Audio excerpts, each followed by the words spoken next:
끊임없이 비가 내리는 노르웨이의 어느 저택. 그곳에는 거짓된 결혼과 숨겨진 죄, 그리고 부모 세대의 타락이 남긴 유령들이 아직도 살아 숨쉬고 있었습니다.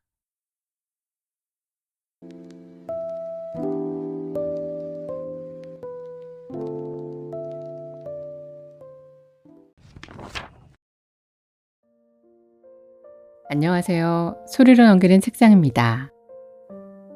오늘 여러분과 함께할 작품은 노르웨이의 극작가 헨리크 입센이 1881년에 발표한 대표 희곡 유령입니다. 입센은 불과 2년 전인 1879년 인형의 집을 발표하며 유럽 사회 전체에 엄청난 충격을 안겨주었습니다. 작품의 마지막에서 주인공 노라는 남편과 가정을 뒤로한 채 스스로 집을 나가버립니다. 당시 사회에서 여성은 가정을 지키고 남편에게 순종해야 한다는 인식이 강했기 때문에 노라의 선택은 엄청난 사회적 논란을 불러왔습니다. 사람들은 입센을 향해 비난했습니다. 가정을 파괴하는 위험한 작가다. 여성에게 잘못된 자유를 가르친다. 하지만 입센은 그 비판에 물러서지 않았습니다. 그리고 몇 년 뒤, 마치 그 비판에 대한 또 다른 답변처럼 유령을 발표하게 됩니다. 많은 평론가들은 이 작품을 만약 노라가 끝내 집을 떠나지 못했다면 그 이후의 삶은 어떻게 되었을까를 보여주는 작품이라고 해석합니다. 인형의 집의 노라는 자신을 억압하던 집을 떠났지만 유령의 알빙 부인은 끝내 사회와 종교, 체면과 의무 속에서 그 집을 떠나지 못한 인물입니다. 그리고 입센은 이 작품을 통해 억지로 유지된 결혼과 위선적인 도덕, 그리고 침묵 속에 감춰진 진실이 결국 한 가정을 어떻게 파멸시키는지를 보여줍니다. 제목인 유령 역시 죽은 사람의 혼령을 뜻하는 것이 아닙니다. 입센이 말한 유령은 낡은 사회제도와 관습, 위선적인 도덕과 종교적 강박, 그리고 사람들이 외면해온 과거를 의미합니다. 사람들은 그것이 사라졌다고 믿지만 그 유령들은 여전히 인간의 삶 속에 남아 다음 세대까지 고통을 이어갑니다. 당시 이 작품은 성병, 위선적인 결혼, 종교 비판, 그리고 가정 내부의 타락을 너무 사실적으로 묘사했다는 이유로 유럽 여러 나라에서 공연 금지 처분을 받기도 했습니다. 그러나 바로 그 이유 때문에 유령은 오늘날까지도 근대 사실주의 희곡의 걸작으로 평가받고 있습니다. 그럼 지금부터 아직도 사라지지 않은 유령들이 남아있는 비와 안개로 뒤덮인 노르웨이의 저택 속으로 함께 들어가 보겠습니다.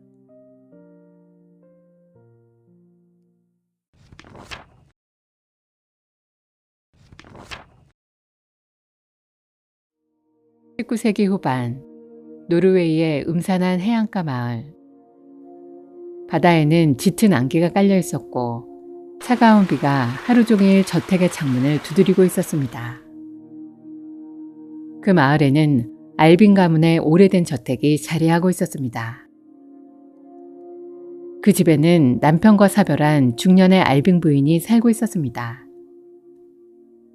그리고 그녀 곁에는 젊은 하녀 레지네가 함께 지내고 있었습니다. 겉으로 보기엔 평화롭고 품위 있는 저택이었지만 그 집안에는 오랫동안 숨겨져온 비밀과 침묵이 존재하고 있었습니다. 알빙 부인의 남편인 알빙 데이는 지역사회에서 매우 존경받는 인물이었습니다. 사람들은 그를 훌륭한 가장이자 명예로운 시민으로 기억하고 있었습니다. 알빙 부인 역시 남편의 이름을 기리기 위해 막대한 재산을 들여 고아원을 세우고 있었습니다. 그리고 그 일은 만데르스 목사의 도움 아래 진행되고 있었습니다. 만데르스 목사는 엄격한 종교관과 전통적 도덕관념을 가진 인물이었습니다. 그는 무엇보다 체면과 의무, 신앙을 중요하게 생각했습니다. 하지만 사람들이 알지 못하는 진실이 있었습니다. 알빙드에이는 겉보기와 달리 평생 방탕하고 문란한 삶을 살아온 사람이었습니다. 그는 술과 여자에 빠져 살았고 하녀였던 요한나에게까지 손을 대어 사생아 딸까지 남겼습니다. 하지만 이 사실을 아는 사람은 거의 없었습니다. 알빙 부인은 남편의 타락을 견디다 못해 한때 집을 떠나 도망친 적도 있었습니다. 그러나 만드르스 목사는 그녀를 설득했습니다. 아내는 남편 곁을 지켜야 합니다. 고통이 있더라도 가정과 의무를 버려서는 안 됩니다. 결국 알빙 부인은 다시 집으로 돌아왔고 평생 남편의 명예를 지키며 살아왔습니다. 하지만 그녀는 늘 두려워하고 있었습니다. 아들 오스왈이 아버지를 닮게 될까 두려웠던 것입니다. 그래서 그녀는 어린 아들을 멀리 유학 보내며 이 집의 어두운 그림자에서 떼어놓으려 했습니다.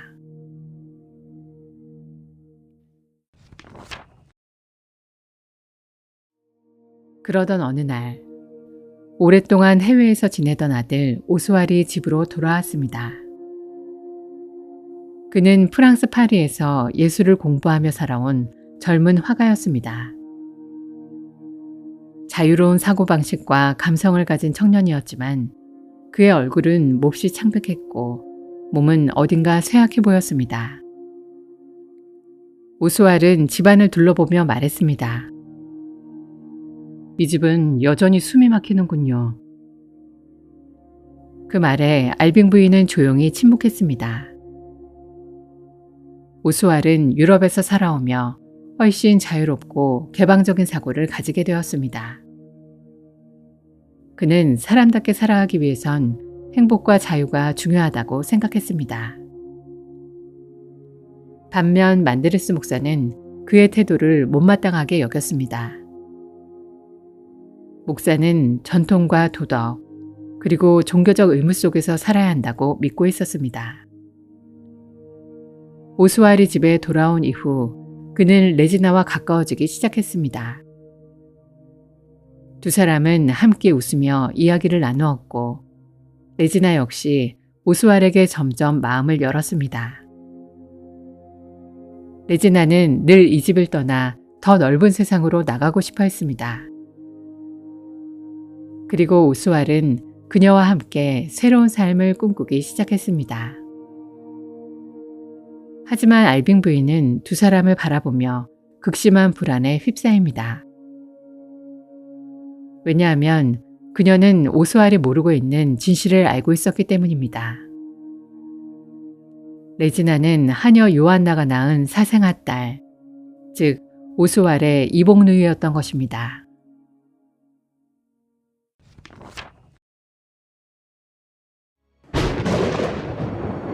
폭풍우가 몰아치던 밤, 알빙 부인은 더 이상 진실을 숨길 수 없다고 느꼈습니다. 그녀는 만데르스 목사에게 평생 감춰왔던 고통을 털어놓기 시작했습니다. 사람들은 남편을 훌륭한 사람이라고 생각하지만 그 사람은 평생 타락 속에서 살았어요. 알빙 부인은 떨리는 목소리로 남편의 외도와 방탕한 생활, 그리고 자신이 감내해야 했던 결혼 생활의 고통을 이야기했습니다. 그러나 만드르스 목사는 그녀를 이해하기보다 오히려 그녀가 의무를 다해야 했다고 말합니다. 알빙 부인은 절망했습니다. 사회도 종교도 결국 자신에게 침묵과 희생만을 요구한다는 사실을 깨달았기 때문입니다. 그녀는 조용히 말했습니다. 우리는 모두 유령 속에서 살고 있어요. 죽은 생각들, 낡은 믿음들, 그런 것들이 아직도 사람들을 지배하고 있어요. 그 순간 밖에서는 천둥 소리가 울려 퍼졌습니다. 그리고 마침내 알빙 부인은 오스왈에게 진실을 말합니다. 레지나는 네 아버지의 딸이란다. 순간 오스왈은 충격 속에 말을 잃었습니다. 레지나 역시 모든 사실을 알게 되자 절망하며 집을 떠나버립니다. 오스왈의 사랑은 한순간에 무너져 내렸습니다. 그러나 더 큰 비극은 그 뒤에 남아 있었습니다.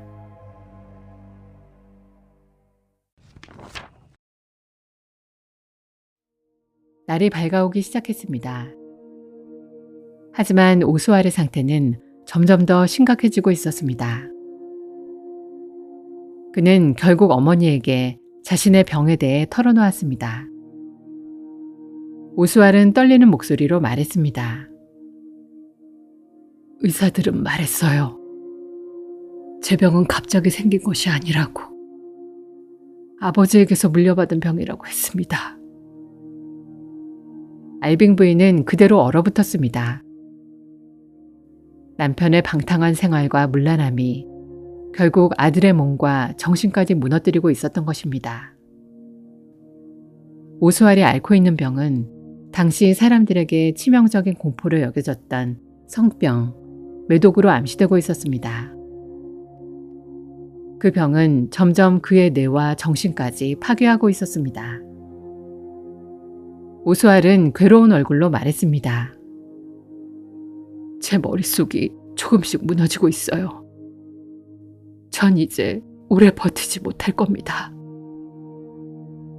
알빙 부인은 충격 속에 무너졌습니다. 평생 남편의 죄를 숨기며 살아왔지만 결국 그 죄가 아들의 삶까지 파괴하고 있었던 것입니다.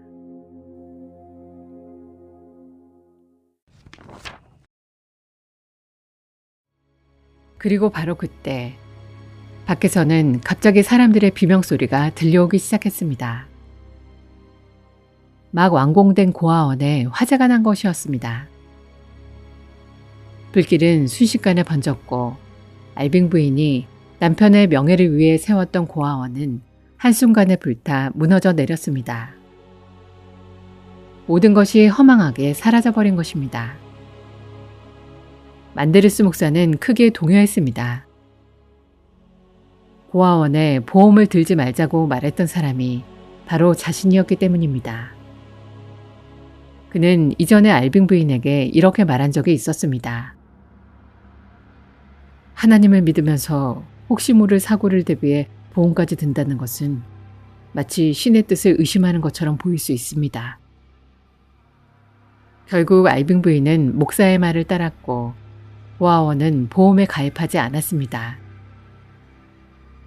그런데 완공된 지 얼마 되지 않은 그 건물이 모두 불타버리고 만 것입니다.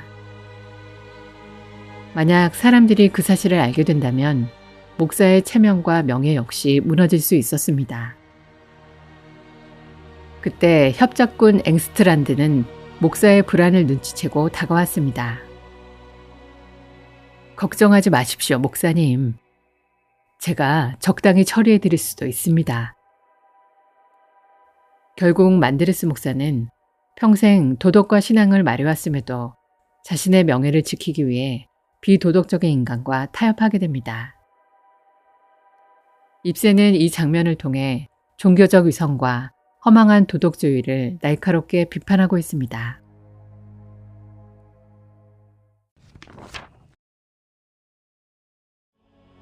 오스왈의 상태는 점점 더 악화되어 갔습니다. 그는 이제 자신의 정신이 완전히 무너져 내릴 날이 머지 않았다는 것을 알고 있었습니다. 그리고 그는 어머니에게 작은 약병 하나를 건넸습니다. 그 안에는 강한 모르핀이 들어있었습니다. 제가 완전히 무너지게 되면 그때는 저를 죽여주세요. 알빙 부인은 떨리는 손으로 약병을 붙잡았습니다. 그러나 아무 말도 하지 못했습니다. 잠시 후 오스왈의 정신은 급격히 무너지기 시작했습니다. 그는 어린아이처럼 흐릿한 눈으로 창밖을 바라보며 중얼거렸습니다. 어머니, 태양을 주세요. 알빙 부인은 떨리는 손으로 약병을 움켜쥐었습니다. 하지만 그녀는 끝내 움직이지 못했습니다. 아들을 죽여야 할지 살려야 할지 그녀는 아무 선택도 할 수 없었습니다. 찬란한 아침 햇살은 떠오르고 있었지만 그 빛 속에서 한 가정은 완전히 파멸하고 있었습니다. 그리고 차가운 침묵 속에서 막이 내립니다.